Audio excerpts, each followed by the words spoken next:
जन्म जन्मांतर का पवित्र रिश्ता। एक वृद्ध माँ रात को 11 बजे रसोई में बर्तन साफ कर रही है।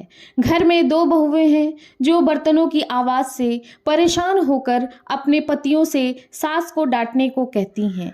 वो कहती हैं, अपनी माँ को मना करो, इतनी रात को बर्तन धोने से हमारी नींद खराब होती है। साथ ही सुबह 3 बजे से उठकर फिर खटर पटर शुरू कर देती हैं। सुबह 4 बजे से पूजा पाठ करके हमें सोने नहीं देती, न रात को ना ही सुबह। जाओ जल्दी, सोच क्या रहे हो, जाकर अपनी माँ को मना करो। बड़ा बेटा राजेश खड़ा होता है और रसोई की तरफ जाता है। रास्ते में छोटे भाई रमेश के कमरे में से भी वही बातें सुनाई दे रही थीं जो उसके कमरे में हो रही थी। वो छोटे भाई के कमरे को खटखटा देता है। छोटा भाई बाहर आता है। दोनों भाई रसोई में जाते हैं और माँ को बर्तन साफ करने में मदद करने लगते हैं। माँ मना करती पर वो नहीं मानते। बर्तन साफ हो जाने के बाद दोनों भाई माँ को बड़े प्यार से उसके कमरे में ले जाते हैं तो देखते हैं पिताजी भी जगे हुए हैं।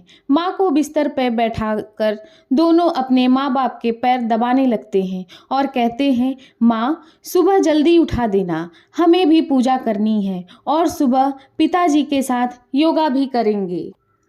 माँ बोली, ठीक है बेटा। दोनों बेटे सुबह जल्दी उठने लगे।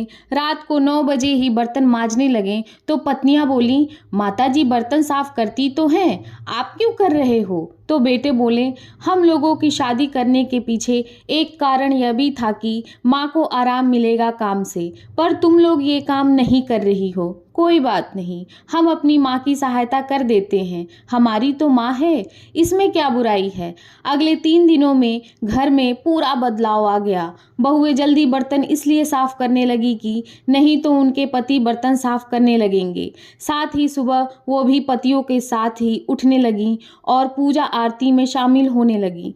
कुछ दिनों में पूरे घर के माहौल में पूरा बदलाव आ गया। बहुएं सास ससुर को पूरा सम्मान देने लगी और उनकी सेवा करने लगी। कहानी से सबक, माँ का सम्मान तब कम नहीं होता जब बहुएं उनका सम्मान नहीं करती। माँ का सम्मान तब कम होता है जब बेटे माँ का सम्मान नहीं करें या माँ के काम में सहयोग ना करें। माँ बाप ईश्वर के समान हैं।